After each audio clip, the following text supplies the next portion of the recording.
mianatra eo tongotrao.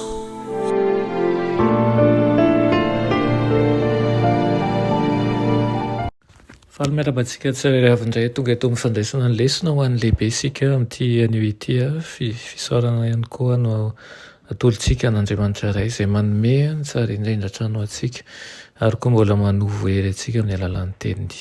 Lohan'ny dirantsika ny amin'ny lesona anio dia hivavaka ry Tompoandriamanitra eo mbola vempisaoranao izahay ny amin'ny tompotoana izay omenao anay io ahafahanay mandinika ny teninao.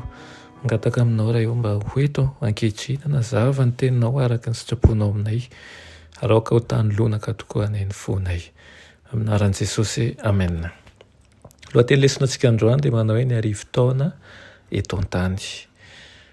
Sary manaitra maneho ny fiverenan'i Jesosy sy ny fanjanganana an'ireo ratsy fanahy no mamarana ny Apokalipsy 7:20. Tsy tapitra eo anefa ny tantara miresaka antsika ny amin'ny vanim-potoana anankiray izay maharitra, arivo-taona ihany koa ny Apokalipsy 20. Ara-tandindrina ny fanoharana hita amin'ny io Apokalipsy 20 io tsy mifatotra amin'ny rojo ara-bakiteny ary koa mihidy ao anatin'ny lavaka anankiray akory Satana. Mandritra ny arivo-taona dia hitoetra eto amin'ity tany mangadiady sy tsy misy poniny ity izy ary ho fatorany ireo toe-javatra izay noforonan'ny tenany. Hitantsika ao amin'ny Petera 2:1-2 fa ho tehirizina ho amin'ny famaizana ho amin'ny fatoran'ny aiziny Satana sy ireo anjeliny. Hitokamoniny eto an-tany Satana ka ho fatoran'ireo toe-javatra samihafa ka tsisy na iza azo nalaina fanahy amin'izany fotoana izany. Mandritra ny arivo-taona no ahitana ny faharavana sy ny fahasimbana ary ny loza izay vokatry ny fikomiana ihany.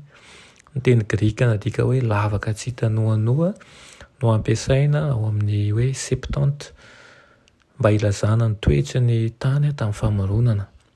Hoy manko ny Genesis 1:1-2 ary ny tany dia tsy nisy endrika sady foana ary aizina ny tambon'ny lalina. Ao amin'ny septante ny teny hoe lalina eto dia nadika teny Grika hoe abyssos izay manondro ny tany foana. Ny lavaka tsy hita noanoa dia tsy zotsy akory na koa lavaka lehibe any amin'ny faritra iray eto amin'izao rehetra izao. Ny asan'ny fahotana sy ny fanjavanana nataon'ny Satana miaraka amin'ny fikorontanana mahatsiravina mialohan'ny fiavian'i Kristy fanondroany no mamerina ny tany ho vokan'ny zavatra rakotra aizina sy mikorotana tahaka ny toetra izay nananany tamin'ny fiandohan'ny famoronana. Sokadinan'ny mpaminany eto ny faharavanana mahatsiravina iseho amin'ny fiavian'i Kristy fanondroany ary ambarany koa fa tsy hisy na iza ho velona eto tany mandritra ny arivo-taona. Avela hita ny faharavanana teraky ny fikomiana Satana sy ireo anjely ratsy. Hiaiky indray izao tontolo izao fa ny fahafatesana ny tamin'ny ota. Vahan'Andriamanitra ny olan'ny fahahotana ka tsy hisy intsony. Fomba telo lehibe no anaovan'Andriamanitra an'izany. Voalohany dia aseho ny fitiavana izay tsy manam-petra sy ny faniriany lalina ary ny fiezahany tsy mety sasatra mba hamonjy ny taranak'olombelona. Ary faharoa aseho ny fahamarinana sy ny fitiavany rariny. Ary fahatelo dia avelany ho hitan'izao tontolo rehetra izao ny vokatra farany izay ateraky ny fahotana sy ny fikomiana.